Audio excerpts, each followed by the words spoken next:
ఆసిఫాబాద్ పట్టణంలోని జనకాపూర్లో ఐఎఫ్టియు మరియు CPML new democracy party ఆధ్వర్యంలో 138వ మేడకు సంబంధించినటువంటి జెండాను ఈరోజు ఆవిష్కరించడం జరిగింది.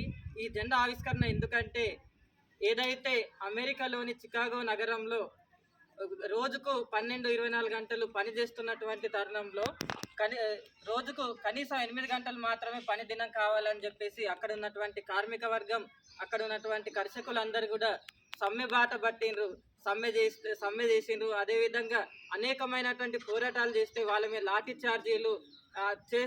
ఛార్జీలు చేసి చాలా వందలాది మంది కార్మికుల్ని అక్కడ ఉన్నటువంటి పోలీసులు ప్రభుత్వం చంపేస్తే అక్కడ ఉన్నటువంటి వాళ్ళ మరణంతో వాళ్ళ రక్తపు బొత్తులతోటి వాళ్ళకు 8 గంటల పని దినాన్ని వాళ్ళు సాధించుకోగలిగారు.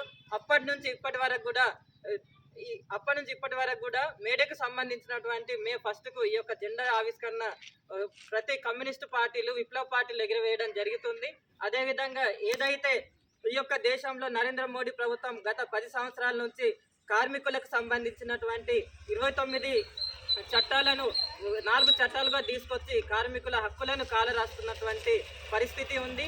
అదేవిధంగా దేశంలో 45,000 కోట్ల మంది సంఘటిత అసంఘటిత రంగ కార్మికులు ఈ యొక్క దేశంలో పనిచేస్తూ ఉన్నారు. కాబట్టి వాళ్ళ యొక్క హక్కులు సాధించుకోవడం కోసం, వాళ్ళ అన్ని సమస్యలు పరిష్కరించడం కోసం ఈ యొక్క ఐఎఫ్టియు మరియు కార్మిక సంఘాల ఆధ్వర్యంలో వాళ్ళు పోరాటాన్ని మరింత ఉధృతం చేసేటువంటి పరిస్థితి సందర్భం ఏర్పడ్డది. కాబట్టి ఈ యొక్క కేంద్ర రాష్ట్ర ప్రభుత్వాలు అనుసరిస్తున్నటువంటి కార్మిక, కర్షక, విద్యార్థి, అదేవిధంగా ప్రజా యువజన వ్యతిరేక విధానాలపై మనమందరం పోరాటాలు చేయాలని చెప్పేసి ఈ యొక్క మేడే సందర్భంగా చికాగో అమరవీరుల స్ఫూర్తితోటి ఈ యొక్క ఉద్యమాన్ని మనం ఉధృతంగా